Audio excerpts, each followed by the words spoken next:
Ito ang kauna-unahang Ilocos empanada na may mozzarella, no? Hello sir, ano binibenta niyo po dito? Ilocos empanada. Ilocos empanada. Yes po. Magkano po yung ganyan niyo, sir? Yung overload natin is 100 and then yung overload with mozzarella is 150 po. Empanada with mozzarella? Yes po. Bago yun, sir, ah. Sige, pa-order nga ako nun, sir. Yan na yun, yung gagawin mo. Po, ito na po yan. Okay. Anong tawag dito, sir? Dough po yan. Dough. Ado. Galing mo magmasa, sir, ah. Parang ano, ah. Ano lang to sir, sa YouTube Academy lang. YouTube Academy. Ilocano talaga kay sir. Hindi po, bali nagbakasyon lang po kami sa Ilocos tapos empanada lover din po kasi kami nung asawa ko. Recipe nyo lang talaga to. Po, yung langgonisa po namin is homemade po siya. Then yung suka naman po is galing talaga siya sa Ilocos. Ilocos. Yung longganisa nyo, sir, ano yan? Ilocos, longganisa. Hindi po sir. Bali homemade lang po talaga siya na ginawa lang po talaga. Parang ginaya po namin yung sa longganisang vegan po. Di ganun din ang lasa nun, sir, longganisang vegan. Medyo po. Medyo.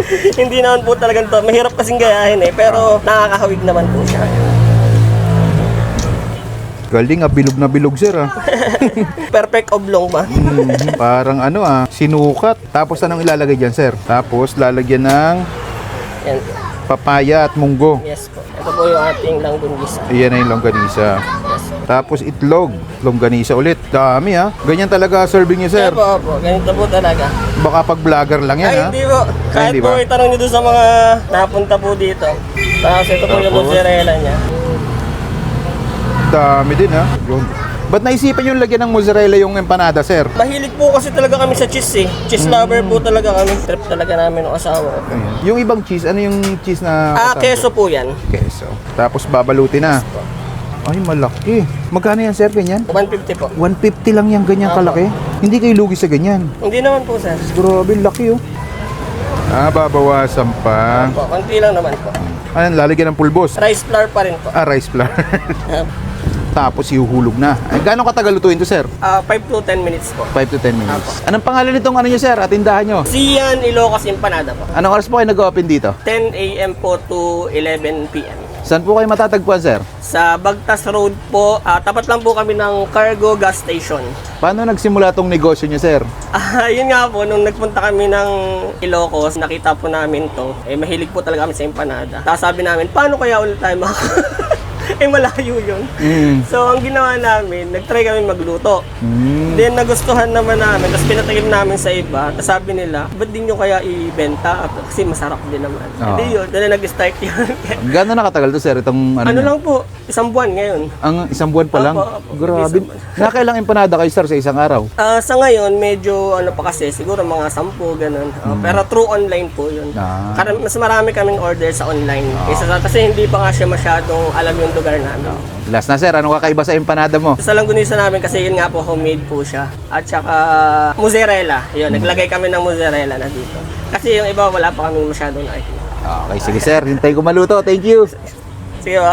At ay mga kabangers, nandito tayo ngayon sa Sian's Ilocos Empanada dito sa may Barangay Bagtas. Tapat lang sila ng ng cargo. Madali lang tong makita kasi ano lang sila, highway lang. Kakaiba dito sa kanila, may mozzarella. Parang eto ang kauna-unahang Ilocos Empanada na may mozzarella, no? Tikman natin, kain tayo. Tikman muna natin walang suka.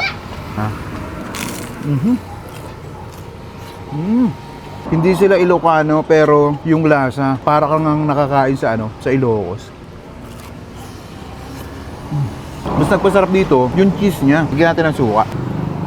Yun. Oop, yeah. Pero itong suka nila galing talagang Ilocos yan. Sukang Ilocos nga. Ayun pa, mausok pa.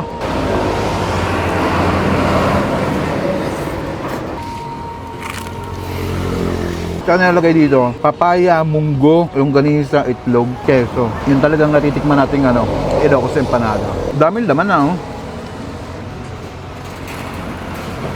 Lagyan ulit natin ng suka. Yun, oh. Grabe.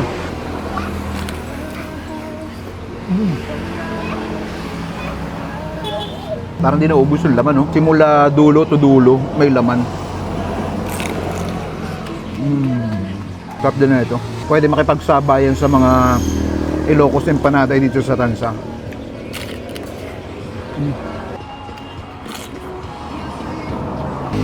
Ang init, grabe.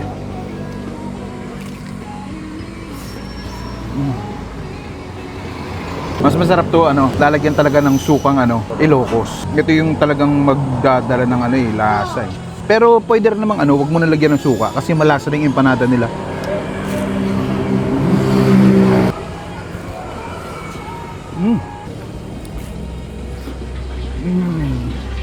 Kaya bisita nyo na dito sa Sians Ilocos Empanada. Napakasul dito mga lods. Panalods. Paano? Order pa ako, nabitin ako.